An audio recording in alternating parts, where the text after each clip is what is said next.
how do you get 10x better results with prompting? So I'm going to teach you guys some tricks and tips that I've learned from prompting a lot and from doing a lot of onboarding calls actually with you guys, like the customers of Poppy. And I want to share with you what are some of the best practices and methods of thinking. So one thing I commonly see is people who are kind of new at prompting, they call it, first of all, you call it prompting, and it already sounds like the scary thing. The next problem that I see is whenever people start learning about prompting, they start going, you are a marketer with the 10 years of experience and you are a professional developer. As soon as I see that, I'm like, this person has absolutely zero idea how to prompt, and they've looked online at like how to do it, and they're copying and pasting from somewhere, and they've heard that giving it personas is like the thing. The best thing that I've discovered for prompting is you literally treat it like a friend and you ask questions. If you have this one thing that I'm going to share with you, you can be a prompting god, like a prompting legend. You can get it to give you answers that other people are just in awe. How are you making this happen? And it's one trait. And the trait is simple: curiosity. If you have an ability to just be very curious and ask question after question, just like you would to a person in front of you, you will get the answers that you want. So I'll give you an example. Let's say I take a video. So I'm going to grab my own video. So I'm going to grab this video, okay? And then I'm going to go to a Poppy board. That's not a Poppy board. That's a Poppy checkout page. So let's actually go to a Poppy board, okay? Now, on this Poppy board, I'm going to paste this in. And I'm going to paste in the video, okay? Now, if I asked you, like, hey, turn this video into an email, I swear to God, there's going to be somebody doing this, and it pisses me off so much. And they're going to be like, you are a copywriter with 10 years of it doesn't matter. Look, I'll write this, and I'll be like, write me an email on this video, okay? I can write, you're a copywriter with 5 billion years of experience, okay? No copywriter ever in the history of copywriting ever says, I hope you find this email well before I do. Nobody does this, okay? If somebody sends me this email, I will respond. I'll be like, I really hope it does, because otherwise I will. Like, I wanted to share some exciting developments in the AI-powered content creation tools that could revolutionize your workflow. Anytime I hear the word revolutionize or elevated, I want to grab that person and punch them in the nose, because I know that they just learned how to use ChatGPT and they like just outsource all their brain power to it, okay? So enhances, revolutionize, elevated, those are just like cringy words now that like GPT and Claude and these AIs will use, okay? So you want to get really bad copy, write prompts like these, okay? It doesn't, you could give 5 billion years of copywriting experience. It's going to still just spit out absolute nonsense. So you don't want that, okay? Unless you want to get fired from your job, which I don't think you do, right? You don't want that. Now, let's try it again, okay? Now, here's what I'm going to say. Write me this email and like use my own words, bro. My own words, bro. Literally that. And let's just see what it says. Okay, yo, check this out. It's mad versatile, blah, blah. No, I never say mad. I never say what's up. So clearly it's not doing what I actually want it to do. No, you are only allowed to use the words that I have written. Don't use your own words, okay? So I'm just going to speak to it and try it again. Write the video as an email. So let's see what it does now. There we go. I can read this, and this actually is starting to look a lot more like how I would write it. And you can make it as long.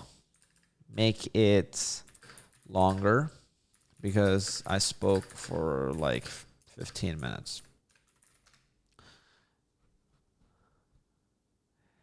And here's the thing. This is my voice. I can tell. Nothing, as I scan it, as it's writing, I'm scanning it with my eyes like real quick. And I can see that it's not GPT's cringy words. These are words that I've used. Between 1 to 10 sales every single day or randomly. Build me a graph that shows 30 days of sales. My product is $100. Build me a graph. I personally hate line graphs. They're so ugly. Bar graphs are way better.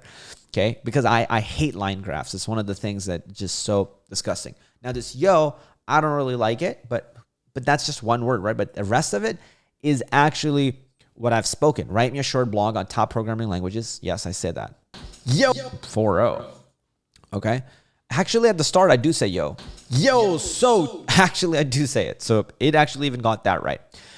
And I can copy this stuff and do whatever I want. I can suggest edits, adjust the length, reading level, add a final polish. Canvas is a brand new way of how you actually work with GPT. GPT kind of stole this from Claude. This is great. This is exactly in my voice. But when I go here, what's up? I've been messing around with this new AI tool. It's pretty sick. It's mad versatile. But here's what I want you to notice. How did I get really good copy? I said, write my own words. And bro is not a magical thing. So like, this is another thing. Like you guys see somebody else prompting and you're just like, oh my God, it's this magical thing. It's literally you talking to somebody and going, hey, can you just write this for me, please? However you say that to another person, right? Just write it simply to them. And then when it doesn't get you what you want, keep talking to it, keep working with it. Just be like, hey, can you please just make sure you use actually my words? So then I will just say, no, you're only allowed to use the words that I've written. Don't use your own words. And so I will speak to it like a person, and I'm very comfortable with speaking to it back and forth, back and forth. Sometimes a little bit too mean to it, and I know AI is going to come to kill me as the first. As soon as it gets consciousness, I'm the first one that's going to die. It's like a horror movie. So you should be nice. I'm learning to be nice because Claude was got super offended the other day when I was really to Claude. So yeah, but if you work with it, the idea is you just got to keep going, use simple words and talk to it like a friend.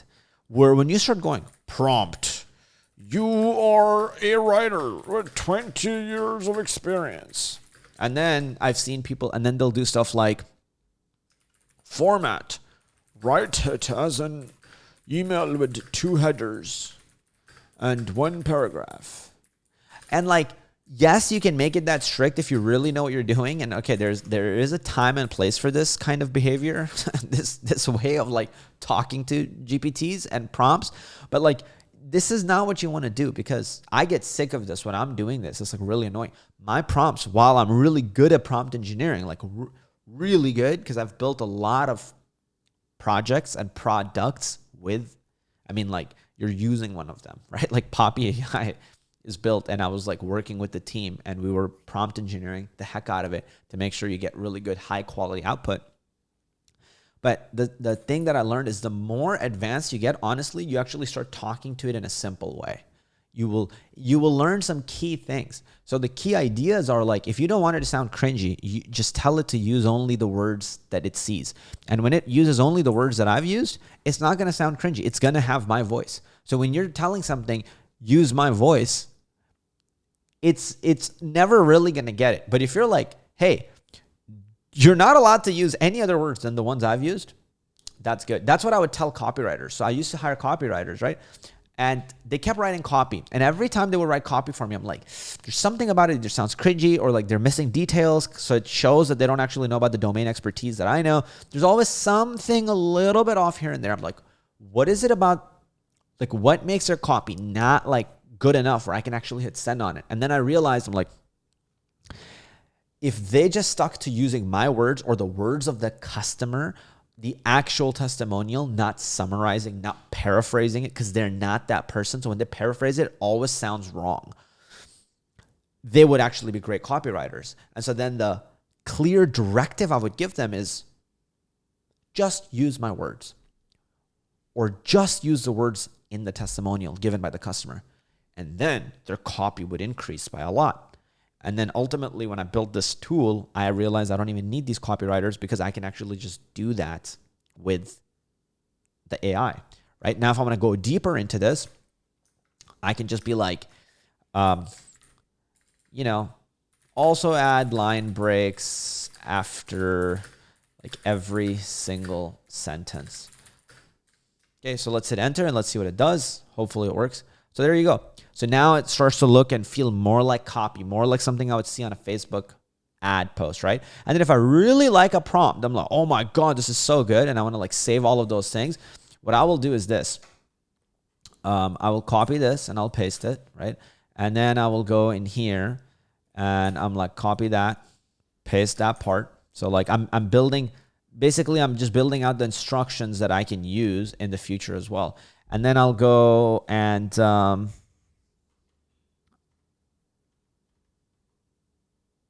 then I'll go and grab, yeah, I don't need to do that. It's fine. And then also say add line breaks after every single line. Okay. So now that I've actually built out these instructions, I can use these instructions whenever I want. And like you don't have to, but I can give it a title like video to email. And these are like instructions for video to email. Okay. And so now I can just open up a new chat. I can connect this to it. And I can just like turn my video into an email using my video to email. Homie, let's fucking go. Fire emojis. Using my video to email instructions. Okay. So like, I'm just adding the extra stuff to show you that you don't have to be like feeling like you're in a straitjacket writing this. You can actually like write it and talk to it like a normal person and it will still do the thing that you want it to do. And I want you guys to get actually more comfortable with that. Okay. So it actually spit it out. I'm sure you've heard by now. If you haven't, let's jump into see how it works. Yes, I actually did say that. Yep. Make it a longer, more valuable email. Again, stick to only my words. Okay. And I just keep working with it. And so now it's actually going to go add more valuable parts from the video and add them in. And this is something I can send out as an email, whatever I want. So again, these instructions now are something I can use for the future for anything that I actually want. So this is how you can actually get like 10x better results with AI helping you. And main thing that I just want to drill into your head, which is be curious, ask questions, do it again and again and again in different ways. Talk to it like a normal person, like you're talking to a friend. And don't feel like you're in the straitjacket. It's not like you're writing code. That's why I don't even say the word prompting. You're just talking to the AI. And that way you'll get better and better. So the more comfortable you get, the better you will get. I promise you. Super excited. Go crush it. And can't wait to see what you're going to build.